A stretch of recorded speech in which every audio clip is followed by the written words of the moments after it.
Namaskara. I'm Sia, your host for today's episode of the hashtag Sunscreen Must podcast, which is all about protecting your skin and spreading the use of sunscreen throughout the year. Sunscreen is an absolute essential no matter what time of the year it is, but with summer season around the corner, it's especially high when it comes to heat waves, and due to global warming, it's a risk to our skin. So it's a great time to refamiliarize ourselves with sun safety practices. So in today's session, we'll be discussing the importance of sunscreen, different types of sunscreen, how to select the best one for you, and we'll also be debunking some commonly shared sunscreen related myths, and we'll be giving you tips on how to apply your sunscreen properly. So today, to educate us all on why sunscreen is important not only during the summer season but throughout the year, we have with us renowned dermatologist and cosmetologist Dr. Sunaina Hamid. Hi, thank you for inviting me. First of all, how are you? First of all, you look so pretty today. Oh my goodness. Thank you, that's so kind. Before we start, I'd like to ask you, Chana Gidra, how are you? How's everything? I'm very well. How are you? I'm good too. I'm amazing, and I'm even more amazing after seeing your beautiful setup over here. We are Thank more you. than glad That's so to- kind. Thank you so much for having us here. So before we start anything else, first I'd like to ask you, what is the secret of your beauty?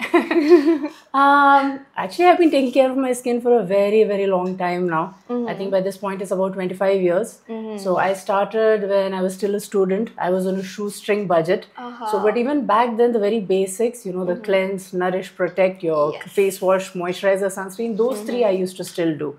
So, and skincare is like mutual funds, Start young. You don't have to start with a lot, start with a little bit, but put a little bit. And now in my mid 40s, I'm reaping the benefits of it now. Exactly. So, So be true. consistent. Consistency is the key with skincare. Yes, exactly. So coming to the topic of sunscreen, recently I was talking to a friend of mine. He has a very dark skin, and I was like, dude, you need to do skin care. You need to put on sunscreen. You need to put cleansers. And he was like, I have a very dark skin. The sun has done everything it wanted to me. At this point, I don't need sunscreen.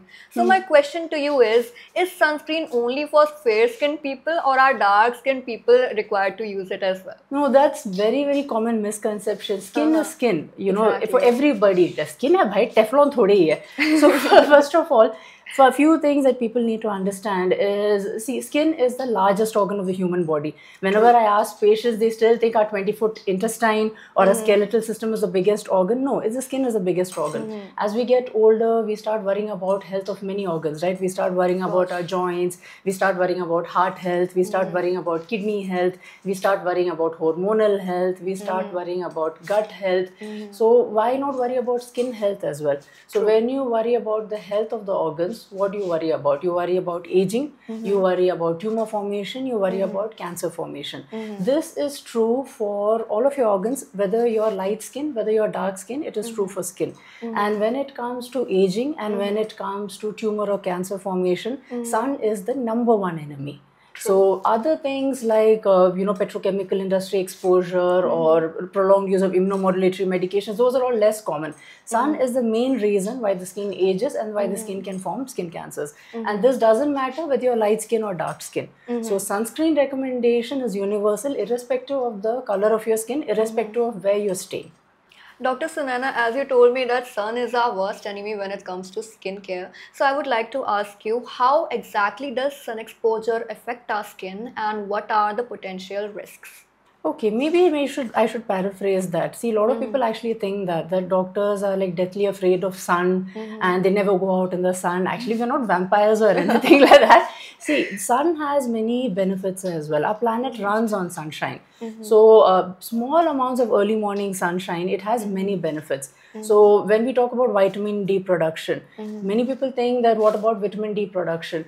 See, for Indian skin, brown skin, and even fair skin Indians like yourself, you're brown skin only, we are not white skin people. So, for us, even 15 minutes of early morning sunlight 3 times in a week, that much is enough for our vitamin D needs.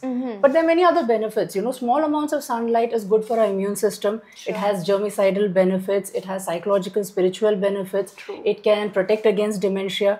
Problem happens when there is continuous excessive sun exposure without any protection. And this is a cumulative effect. What happens is you don't realize it when you are young, but over a period of years, cumulative damage is when it starts causing problem. Now, when there is too much of sun exposure, I have already spoken about aging of the skin. I've already spoken, we know about sunburns, we know about the tanning, we know about skin cancers also, most people know. But what they don't realize is too much of sun exposure has the opposite effect of the immune system. It will actually start suppressing the immune system. And outside the skin also, hair is part of the skin, nails are part of the skin. It can start damaging your nails, it can start bleaching the hair, it can also start leading to cataract formation. So sun has many other detrimental effects as well.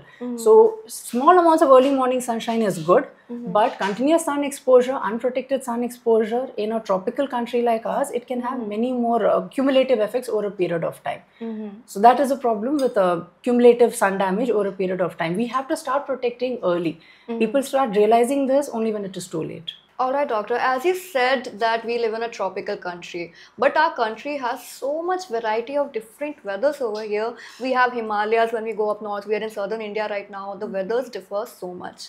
So what is the difference in the sunscreen that we need to use in different parts of our country, or even different parts in general if we are traveling abroad as well? What are the precautions we should take while choosing a sunscreen? So that's true, Nasya. In India, we have everything. We have islands, we have desert, we have mountains, we have coastal areas, we have everything. So patients always ask this, but I'm going to the hills, I'm going to the Himalayas for a trek. Do you really need a sunscreen? So one thing you need to understand before answering that question is the concept of UV index. Now, UV index is a number for your city for that particular day. And UV index is a number that varies from 0 to 11 and above. And that is calculated depending on your city, what day of the year it is, what is the weather of your country or the temperature of your city in that day, what is the ozone layer like that day, what is the cloud coverage that day, what is the pollution also, because pollution and smog also cuts out some of the radiation, what is the elevation above sea level, and based on all of that, they give you a certain number. Now, above the level of 6 and above, the radiation risk is very high. Where the instructions are, you should try to avoid being out in the sun between 10 to 4. Definitely use a sunscreen. Children should not be out in the sun for too long. You should wear sunglasses, you should wear hat and all of that. Now, did you know in India, throughout India, irrespective of where you are, even in good touristy seasons like February and November, UV index is 8 and above. Throughout the year, throughout India. So that is the kind of radiation we have throughout our country. So it doesn't matter where you're from, whether you're from the hills, whether you're from a coastal area, whether you're in a desert or whether you're in an island, you have to use sunscreen throughout the year. So that recommendation doesn't change, and this is not just a dermatologist. Every branch of medicine, all the doctors will recommend the same. That's very informative. So Dr. Sunaina, since summer is going on, skincare is very important. But for most of us working professionals, work is also very important. Since you're yourself a parent and a working professional, it's very hard to keep up with a long skincare routine. So I need some simple tips which we can add to our daily routine, which will help our skin get healthier, so that we don't have to spend all that time, checking everything, buying stuff, then checking the ingredients. We don't have that much time. So I would really like it if you tell us some simple tips which can make our summer skincare routine better. I think if you go to a dermatologist, we usually keep skincare routine very simple only. I don't know any dermatologist who will give a 10-step routine or a 20-step routine. And whether it's summer or winter, actually the basics of skincare is more or less similar only. Cleansing, moisturizing and sunscreen. Sunscreen you have to use in winter also. Moisturizer you have to use in summer also. Product recommendations may change. It may change according to the weather. It may change according to the place that you're staying in. It may change according to your skin type. So in summers usually, again it depends on the city. Your city could have pasine wali garmi. It could be a very humid kind of a place. And in some other places like Bangalore, throughout the year is a dry heat. If you're in Rajasthan and all, even the heat has it's a hot air. So in summers also people may need to use a moisturizer twice a day. If it's a humid kind of a place, maybe moisturizer once at night is enough. Maybe more of a water-based moisturizer rather than a cream-based moisturizer. When we talk of water-based moisturizers, usually sodium hyaluronate. When we talk of cream or little heavier moisturizer, if you have dry skin or dry hot hair, it is generally squalene or ceramides. So these three basics to get it right. But as you get older, you may need to use a vitamin C serum in the daytime. If you add vitamin C before your sunscreen, it will actually enhance the SPF or the protection of the sunscreen as well. If you have acne, your doctor will say don't use vitamin C, use niacinamide instead. As you get cross 30, at least an under eye cream as well. So the few basics, usually dermatologists will keep it, 3 steps in the morning, a face wash, serum, sunscreen, and maybe 4 steps at night. Face wash, under eye cream, a serum, and a anti-age moisturizing at night. That can be as simple as that. So when it comes to skincare, see, we have saved time here by listening to your advices, but there's still a lot of technical terms that we still don't know anything about, and it would be really helpful for our viewers if you simplify those terms. For example, SPF level, PA rating, boot star rating, we listen to them all the time, but to be very honest, even I have no idea what they mean. So it would really mean a lot if you could simplify it for me and our viewers. No, that is an excellent question, and many people say that nowadays when we go to stores, there's racks and racks of sunscreens, and it's very overwhelming. We don't know what to select for ourselves. So before understanding ratings, you need to understand a little basics about radiation. So if you must have remember your basic science, right? Radiation, sunlight is there, visible rays hai. There is ultraviolet radiation, infrared and blue light. Now ultraviolet radiation, there is your ultraviolet A, B and C. We can forget about C because ultraviolet C, our atmosphere and ozone does a good job of blocking it. It hardly reaches us. True. Now earlier, doctors and scientists used to only worry about ultraviolet B. The ultraviolet B is the problematic radiation. Ultraviolet B is the one that is 1,000 times much more problematic than UVA in causing sunburns, in causing blisters, redness, in causing skin cancers. So usually either the cheap quality sunscreens or poor sunscreens or the older sunscreens, they would only mention SPF. That stands for sun protection factor. SPF will only tell you how good is this sunscreen in protecting me against ultraviolet B. That is a ratio of if I'm wearing a sunscreen, how much time it will take for my skin to turn red versus if I'm not wearing a sunscreen. So if someone says this has SPF 30, it means that if I'm putting without sunscreen, if I go out in the sun and it takes 10 minutes for me to turn red, with a sunscreen it would take me 30 times more. You will still burn, but it will take 30 times more. Alright. Later with time, we started realizing that UVA radiation is not as benign or harmless as we thought it is. So maybe not so much with skin cancer, but this is the one that leads to tanning. There's something called persistent pigment darkening. Now, a lot of patients said, I went to Goa in December. I got tanned. After that, it is July. My day-to-day job, I hardly go out in the sun and those tan lines are still not gone. Oh God. This is typical of Indian skin. Our skin tans deeply and our skin, it takes forever for the tan to go. UVA causes that kind of tanning. And UVA is the one that causes photoaging. And UVB, at least glass will block it, clouds will block it. UVA is very sneaky. It will get through glass also, it will get through clouds also. Right. So then we started understanding sunscreens have to be broad spectrum. They have to protect against both. Uska rating alag hai. UVA PF it was called, and now they have simplified it as PA rating or boot star rating. Where PA triple plus or PA 4 plus or boot star 3 stars or 4 stars is a more superior sunscreen that blocks around 98 to 99% of the UVA radiation. That's basically how much time will it take for my skin to develop that persistent tan with sunscreen or versus without sunscreen. Then there are other ratings also that you may have seen in your sunscreens, something called critical wavelength. Usually critical wavelength 370 is what they mention. If your sunscreen labeling mentions that, now critical wavelength is supposed to be the ideal marker of a true broad spectrum safety of a sunscreen, and that is irrespective of the thickness of the product that you applied. Now ratings also, they will vary from country to country. Some countries they go more on boot star rating, some countries they go more on the PA star or the UVA rating. But if you understand the ratings well, you will understand that how good this sunscreen is. To keep it simple, usually pharmacy grade sunscreens are usually superior than sunscreens made by a cosmetic company, because whatever labeling they have said, it will actually stand by the labeling. They have actually gone through the regulatory checks, they have gone through all the safety checks. If a sunscreen from a pharmaceutical company says SPF 50, the protection is most likely going to be SPF 50 plus or 50, 70 or closer to SPF 70.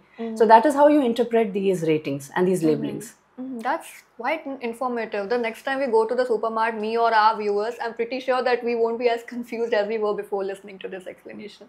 So I would really, really appreciate an informative demonstration of how to apply my sunscreen correctly, because I believe that many people apply it incorrectly and I really don't want to be one of the people who walk around that. So here we go. I would really love an informative demonstration. Okay, so first and foremost, if you're one of those gals who walks around with your sunscreen in your bag, you're really smart, because that's how it should be. And second thing, yeah, this is a good sunscreen for you, because I see you have a few comedones and all that. So this is good for comedone or acne prone skin. So first you tell me, how do you use your sunscreen? Tell me what's your idea right now. My idea right now is I haven't ever seen a tutorial, so what my mom does, the same thing, just one fingertip, second fingertip, and that's what I do. Okay, Yes. so you got it half right. See, earlier we as dermatologists, we used to talk about the teaspoon rule, and then we realized it was a little silly explaining teaspoon to patients, because patients don't put sunscreen on a teaspoon and then take it from the teaspoon. It was just confusing them. True. So we came up with the fingertip idea, but fingertip is not like how you showed it. Basically, what we mean by finger rule, it's not fingertip rule, it's a two-finger rule. That means that's one finger generously, and that's a second finger. All right. So this much is usually needed, the two finger, and that's about 1 teaspoon to cover the face, neck, and the ears. And 2 finger or 1 teaspoon is needed to cover the entire chest. If you're a man and you're on the beach or the swimming pool or something, 2 finger or 1 teaspoon is needed for the entire back. 2 fingers for each arm if you're wearing a sleeveless like this. 4 fingers or 2 teaspoon for each leg, assuming your legs are entirely exposed in the sun. So that is what we mean by the 2-finger rule, and that's how much you need to use. Most people are not doing it right, actually. True, I've seen that. Even I've seen it. I've seen myself do it, so I mean, of course. So that was very, very, very informative. I'm sure that now me and our viewers are gonna use this demonstration next time we wanna apply our sunscreen, so we don't get tanned out in the sun. As we talked about types of sunscreen earlier and how to select the best one, I would like to ask you, we all have different skin types. Like in a country like India, I mean throughout the world, everyone has a different skin type. So how do we select the best one for our skin? Yes, I mean skin type, age, gender, there's so many considerations, because there's so many different types of sunscreens out there. So starting chronological order, so if a baby is less than 6 months of old, we don't recommend sunscreens at all. They have to be kept out of the sun. Children less than 2 years of age, again, preferably keep them out of the sun. And only if there's one or situations where you have to take them out of in a park, you have to take them out to the beach, cover them up as much as you can. And for those one odd situations, use a sunscreen, a pediatric sunscreen. But we don't recommend daily use of sunscreen in kids less than 2 years of age. Till the age of 12, it will be a pediatric sunscreen. And you kids till that age don't have any particular dry, oily skin or anything like that. That differentiation starts when puberty comes, when our skin type starts becoming a little more clearer.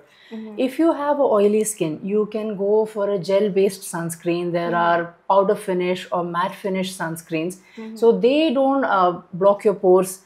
They don't settle inside open pores. So they are suitable for people who have comedones, who have acne, who have open pores. So their skin doesn't feel suffocated. They don't end up getting more pimples with that. If you have blemished skin, if you have freckles, you have uneven skin tone, or if you're someone who's very bothered about the white cast, you can think of a tinted sunscreen. So for pigmentary conditions like melasma, tinted sunscreens are considered the best formulation.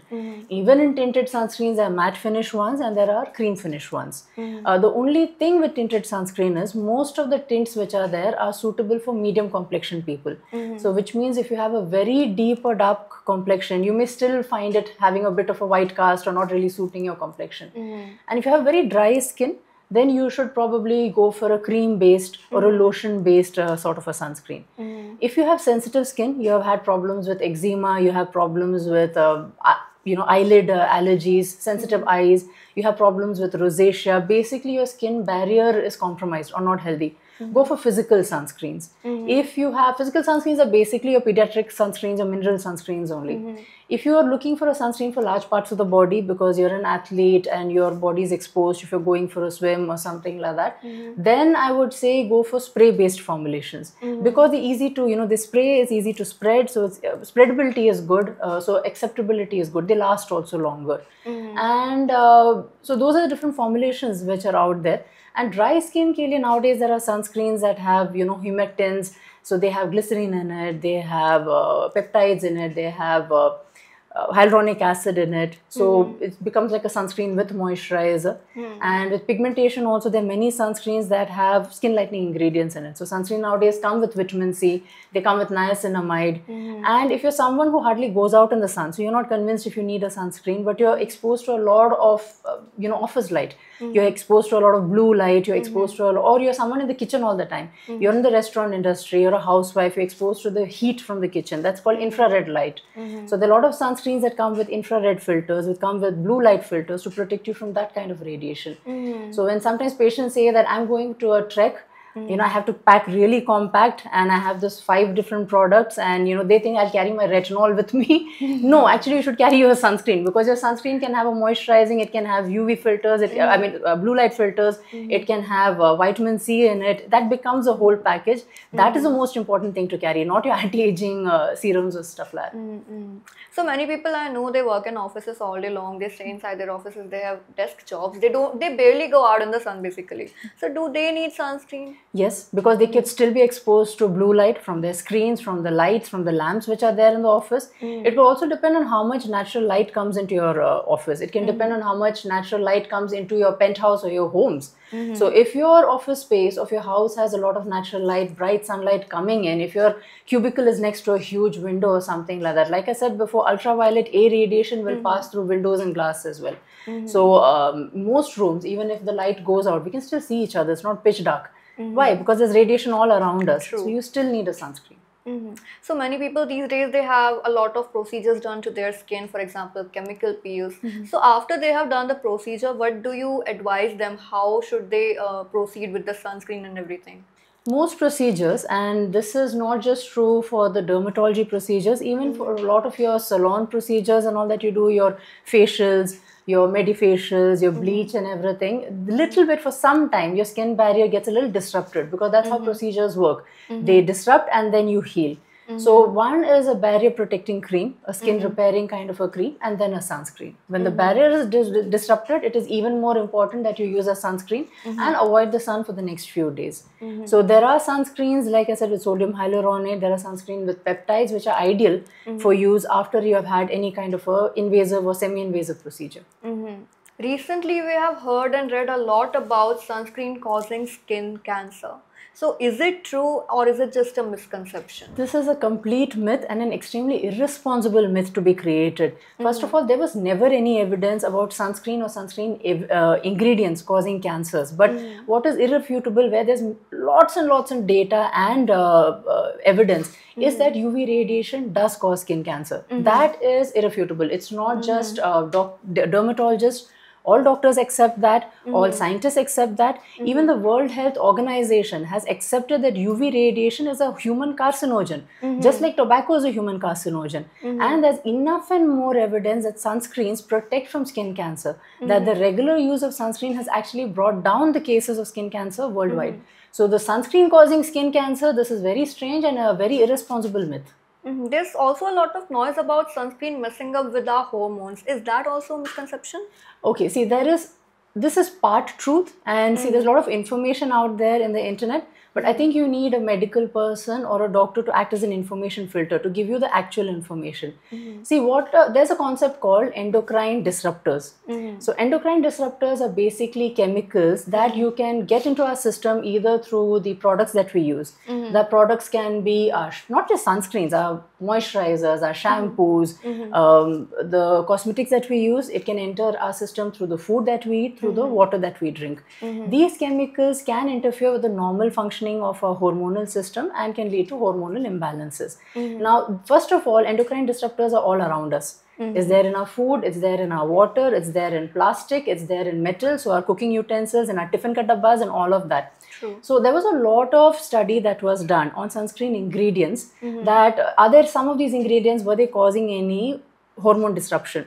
So what was found was that your physical sunscreens, mineral sunscreens, those ingredients are generally relatively safe and effective.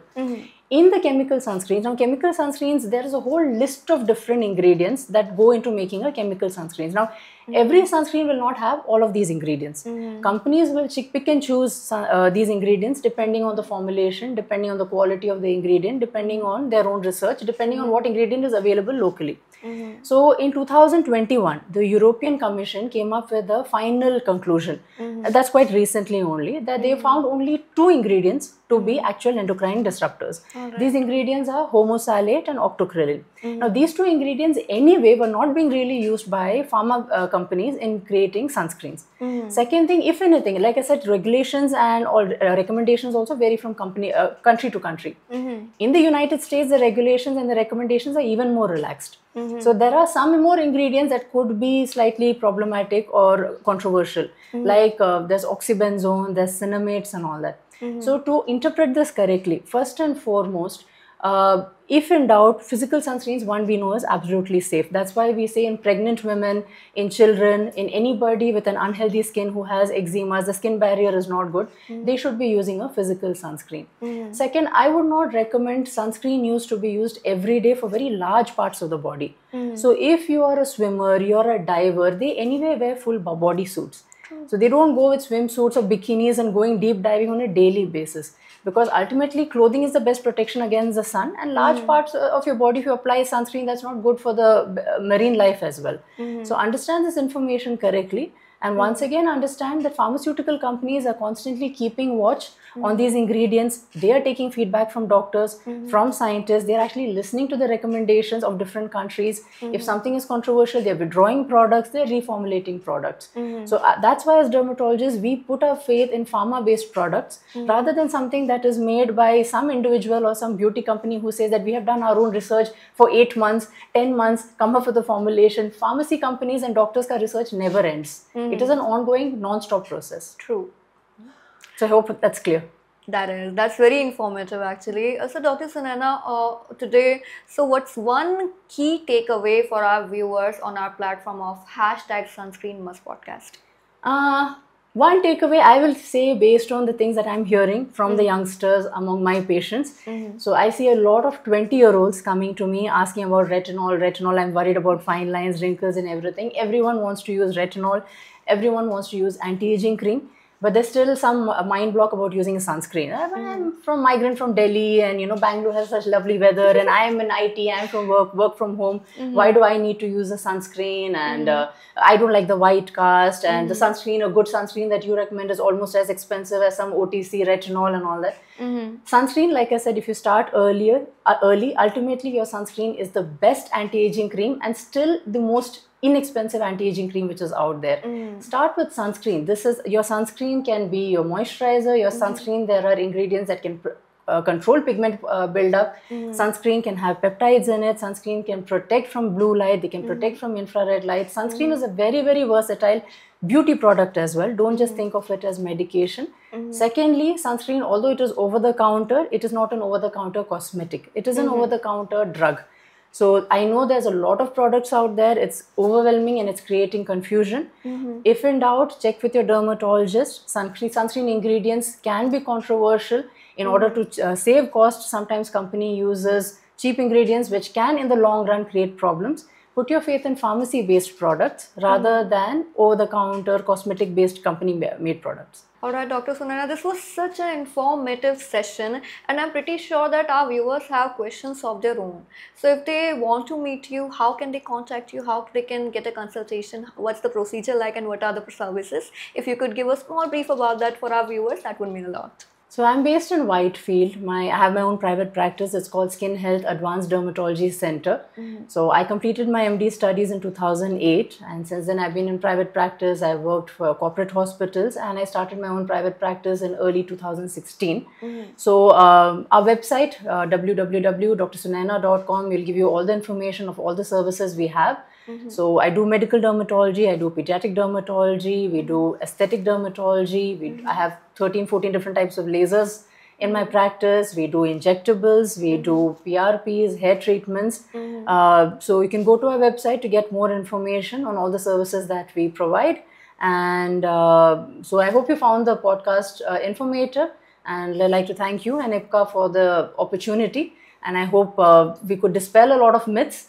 And I hope we clarified a lot of questions and doubts that you have on how to pick a sunscreen and whether you really need a sunscreen. Of course. Thank you so much, Dr. Sunana, for taking your precious time out of your busy schedule and informing our viewers.